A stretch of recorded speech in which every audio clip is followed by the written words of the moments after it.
हम सबका अजीज है। सुशील जी ने उनके साथ काम किया, ब्रजेश ने उनके साथ काम किया है, मैंने काम किया है, रुका ने काम किया होगा, हम सब ने उसके साथ काम किया।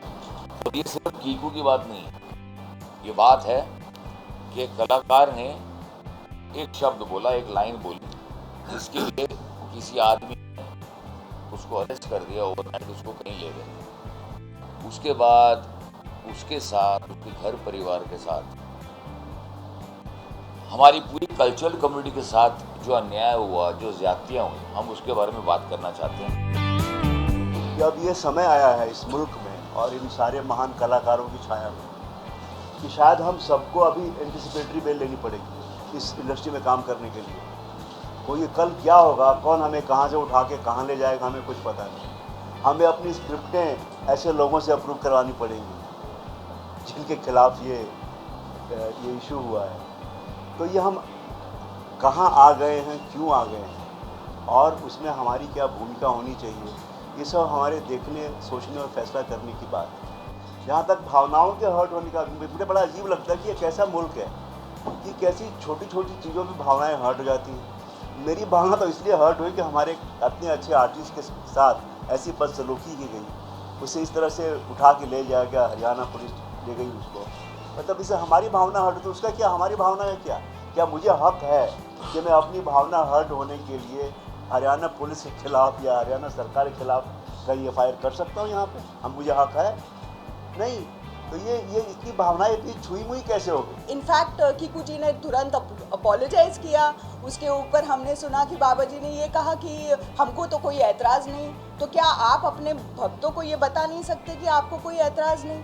क्यों एक किसी इनोसेंट इंसान ने अपने देश में 3 दिन का, और उसके बाद भी, मतलब अब कीकू जी जो हैं वो मेरे बच्चों के, उनके बच्चा मेरे बच्चों के स्कूल में है, तो अब बच्चों में ये बात फैल गई कि कीकू जी जेल जा चुके। अब सोचिए, किसी निर्दोष के ऊपर ऐसा होना चाहिए क्या अपने देश में?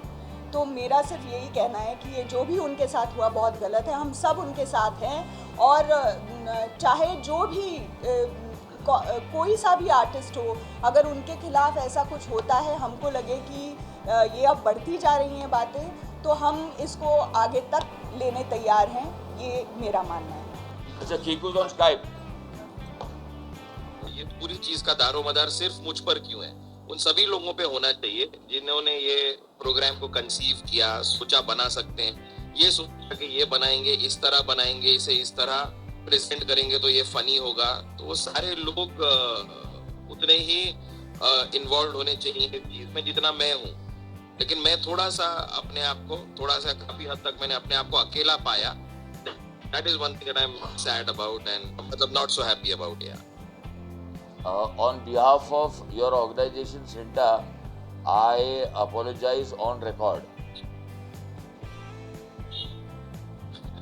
Thank you. Thank you. I mean, we tried our best, but this happened so suddenly. But fortunately or unfortunately, the entire creative community, the film and TV industry is with you in this hour of crisis that you are going through.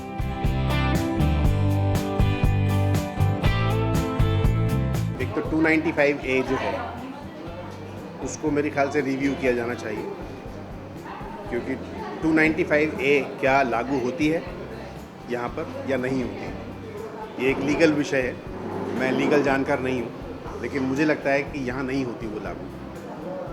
तो हम अपनी पूरी community के मार्फत ये issue उठाना चाहते हैं आप लोगों के माध्यम से कि अगर ये जायज़ नहीं है तो इसको विड्रॉ कर लिया जाए।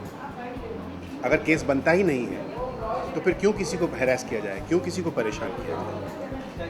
क्योंकि एक्टर वही करता है जो उसको स्क्रिप्ट में लिखा हुआ मिलता है।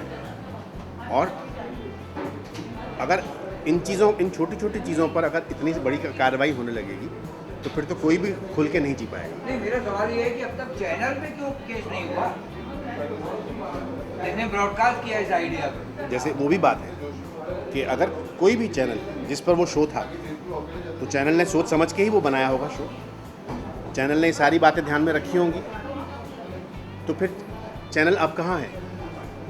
अब क्यों नहीं वो ये रिस्पॉन्सिबिलिटी ले रहा कि हाँ मैं भी इस टीम का हिस्सा हूँ जिसने ये प्रोग्राम बनाया था। क्यों किसी एक को आइसोलेट करके या 8 लोगों को आइसोलेट चैनल भी करके। तो न्यूज़ चैनल मतलब उनका अपना भी एक मतलब न्यूज़ चैनल है ना, जी। तो उनको भी स्टैंड लेना चाहिए। हाँ, तो हम लोगों की अब कोशिश ये रहेगी कि हम किसी भी तरीके से करके एक तो 295A को रिव्यू करवाएं, मिनिस्ट्री में या जहाँ जहाँ भी बात करनी है हम लोग एक ग्रुप रिप्रेजेंटेशन लेके जाएं, लोगों से बात करें और आइंदा ऐसा ना हो और इस केस को भी तुरंत विड्रॉ कर लिया जाए, ये हमारी कोशिश है। ये देखिए कोई नई बात नहीं है। पॉलिटिकल पार्टियां हर समय अपने एरा में कोई भी पॉलिटिकल पार्टी रही है वो फ़ायदा उठाती रही है और कभी पॉलिटिकल पार्टीज़ की तरफ से कोई बयान नहीं आया किसी के बारे में। आप मुझे बताइए कि किसी पॉलिटिकल पार्टी के प्रवक्ता ने कुछ बोला अभी तक? आपने सुना? मैंने तो नहीं सुना। मैंने सिर्फ हमारी फ्रेटर्निटी के लोगों को टीवी डिबेट पे बात करते हुए सुना